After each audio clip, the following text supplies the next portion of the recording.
So then we can come over here to other models of computation. I don't think we've done these yet. Yeah? I have not found it. But on the other hand, I haven't looked. And that's what? The Thursday lecture, I swear it was recording, and I swear I hit submit, and I can't find it. Wait, is that the universal Turing machine? That is universal Turing machine. All right, so hopefully we can find it. I got home at 11:30 after doing that ACM contest, so I certainly wasn't doing anything else when I got home, other than hot tub in bed. I got a hot tub. All right, we're going to talk about other models of computation that are and whether they're equivalent to each other. All right, so one of the things that I've told you that I think is crazy is that you're taking this course before you take 30-101. I would switch the two. So let me tell you the way I do recursion. All right? Everybody probably knows. Has anybody never studied recursion? Everybody's done a little bit of recursion? So what students always want to do when they come to the algorithms course with recursion, they want to trace out the computation. All right? They have an algorithm that calls itself. Say merge sort, it merges the first half, merges the second half, and merges together. What it wants to do is trace the whole thing out. They want to say, okay, my program's been given this input, and it calls the program on this input, which calls it on this input, which calls it on this input, which returns, and then calls it on this input. And is that understandable? No. Whoever said yes, that's wrong. No, it's not. You can't follow the computation that way. All right? So a much better way is not to, it's what I call trusting your friends. All right? When you're designing this algorithm, you can have as many friends as you want. All right? And you can give them smaller instances to the same problem. So the way you think about it is you're given some big instance, and you construct smaller instances for as many friends as you want. The only requirement is that the inputs you give your friends meet the precondition and is somehow, by some measure, smaller than your instance. And then, by magic, you just trust your friend to give you back the answer. All right? And then from your friend's answers, you construct the answer to your question, right? And of course, you need a base case, which means that if your input is so small, you can't... Hello? Is it not working? The mic is dead. Mic is dead. Hello, hello? Yeah, we don't have a green light. How did you know? You just couldn't hear it anymore?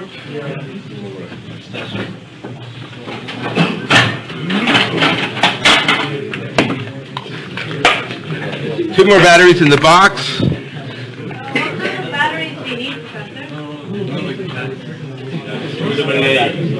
But there's a red light, so the batteries might just be working. I don't know why we're not getting a green light. Professor? Yes? I have some AA batteries on the TV. All right, excellent. How do I get this thing open? There we go.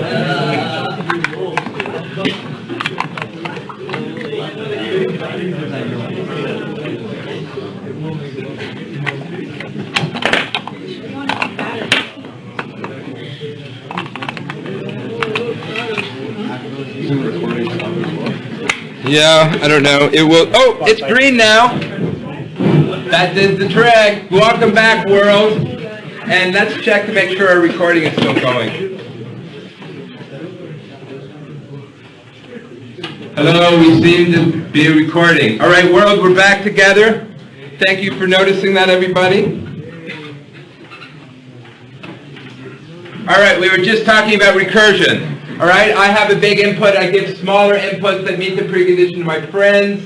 they give me back an answer, I put them together. If my input's so small that I can't make a smaller input, then I have to solve it myself. That's the base case. Can you make that improvement? Yes, we certainly can. We're not talking about it right now.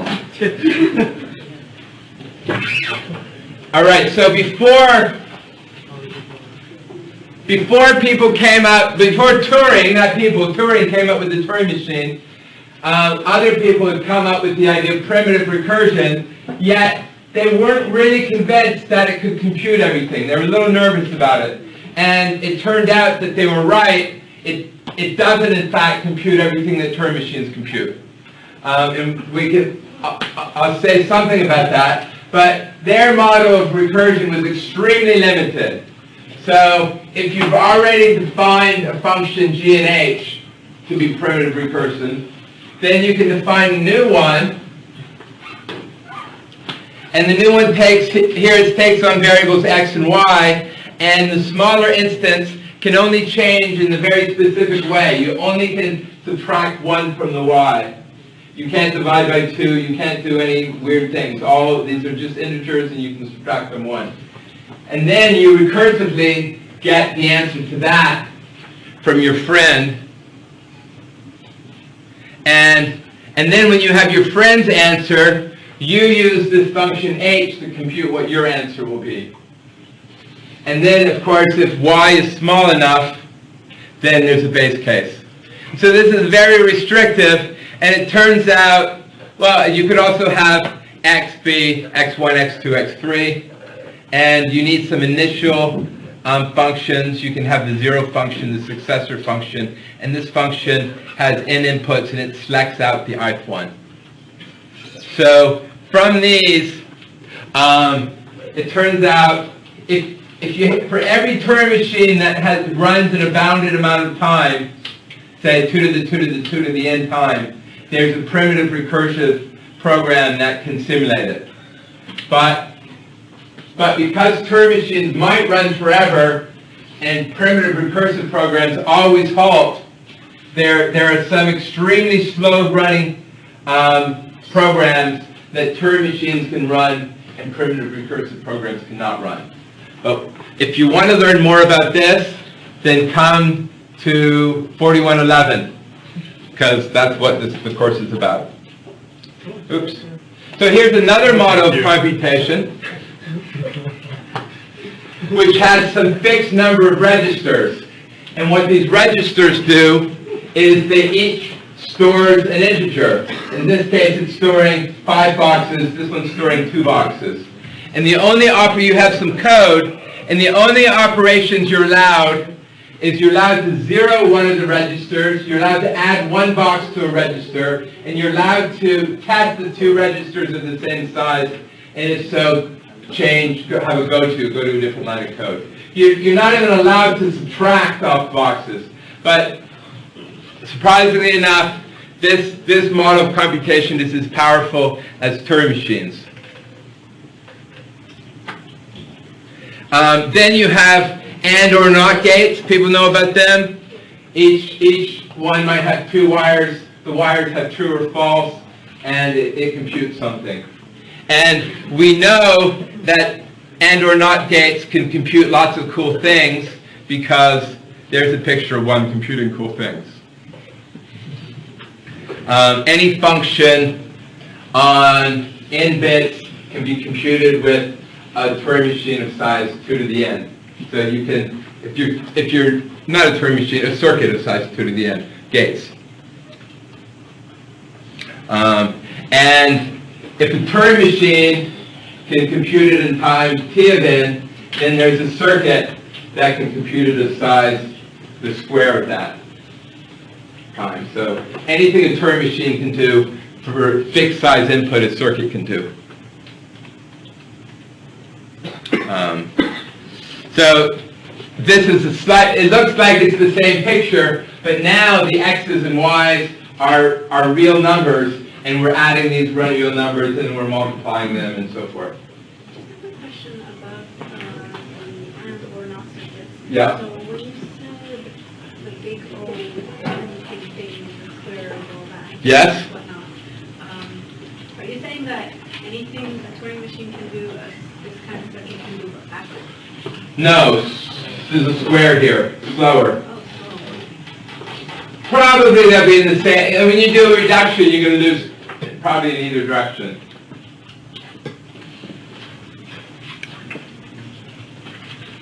So that's, and neural nets are very famous now. When I was a grad student, Jeff Hinton down at U of T was just inventing these things.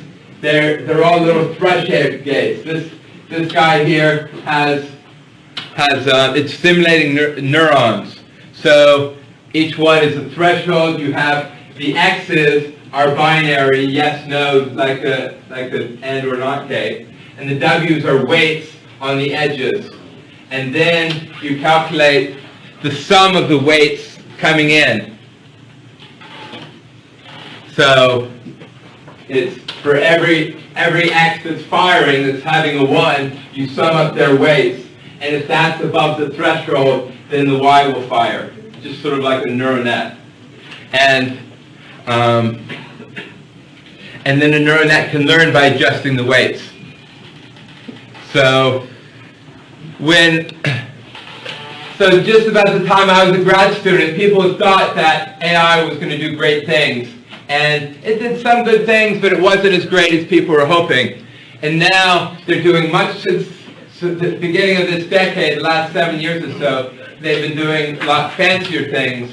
And the use of the neural nets hasn't really changed. The change is that the size of the data sets on which they're training is much bigger, and the speed of the neural nets are bigger, and the computers simulating them are much bigger, and that's why they're getting better results. And any day we'll have a self-driving car.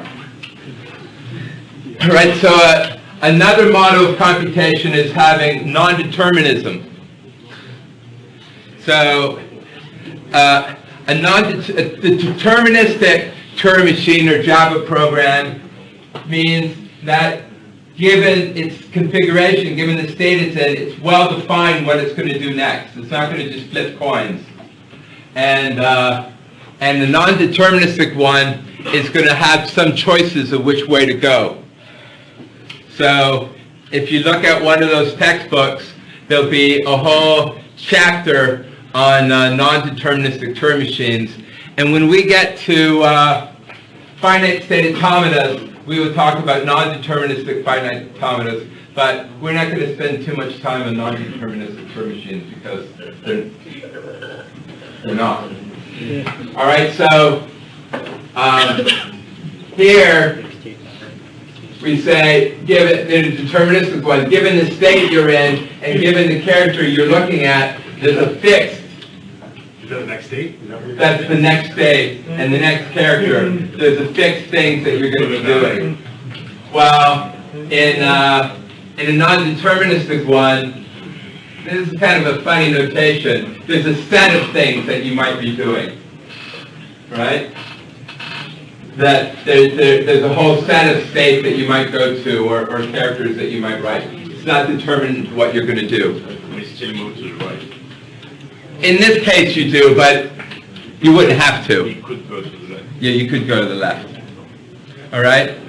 So we say a non-deterministic Turing machine accepts an input I if there exists some computation that gets you to the accept state. That there's all these possibility branches that it could go, and as long as one of them gets there, then it's going to accept.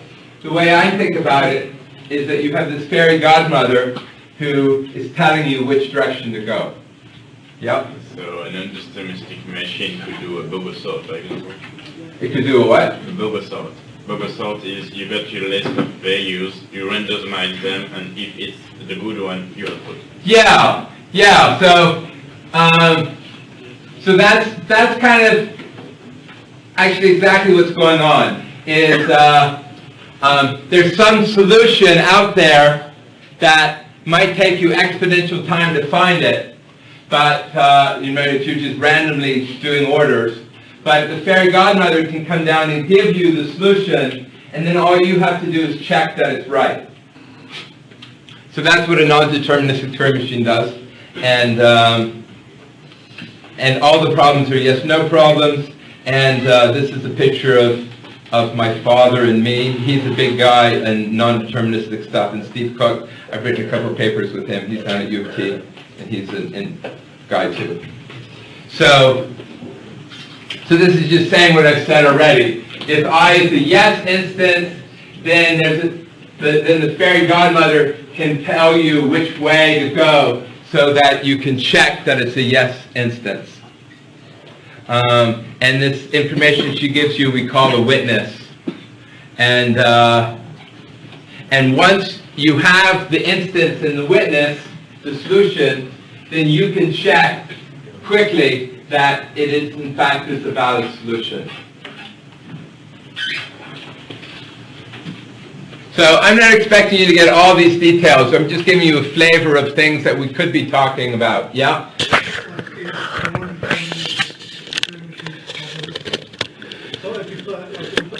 Okay, let me answer the question.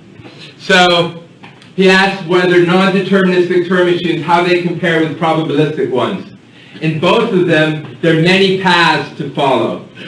And in a probabilistic one, if you want to accept with probability 2/3, then 2/3 of the paths have to give you the right answer. And in a non-deterministic one, only one of the paths has to give you a right answer. So that's the difference between the two models. So I like to think about it as my boss gives me an input, and I go home, and the fairy godmother gives me a solution, and I take the solution back to my boss, and I can convince the boss that the solution is the right solution, right? And I don't have to tell the boss where I got the solution from. I don't have to mention fairy godmothers because he might fire me, right? On the other hand, if the instance happens to be no instance, then there's no witness. There's nothing she could give you to convince you that it was a yes instance. It's a no instance, there's no evidence that it's a yes instance. Right? And there's no way there's nothing you can take back to your boss to prove to your boss that it's a no instance. We don't count the fairy godmother. What the non-deterministic is, it checks every path. Yeah, it runs an as far as we know, that the only way to do it is to check every possible path, and that would take exponential time. So we say a problem can be computed in non-deterministic polynomial time if here's the problem P and I, if for the yes instances, if when P of I is yes, there exists a valid solution which tells you, and that you can test to see that. And this one runs in polynomial time. We're going to get into this more later. I'm just giving you a little warm-up because we're going to need it later. Yeah? So, that means you arrive in this solution, but the thing is, there's multiple times where you could arrive in this solution. You can. I'm just giving. Let's not get into too much into this. I kind of wish I hadn't started this at all. To tell you the truth. This was just a little warm-up. We'll get into this later. Quantum machines are machines that use quantum mechanics, and provably they can factor in polynomial time, while we believe you can't factor on a Turing machine in polynomial time. And then the human brain, it's a model of computation, and I have no idea whether it's more powerful or less powerful or different than a Turing machine. It's magic.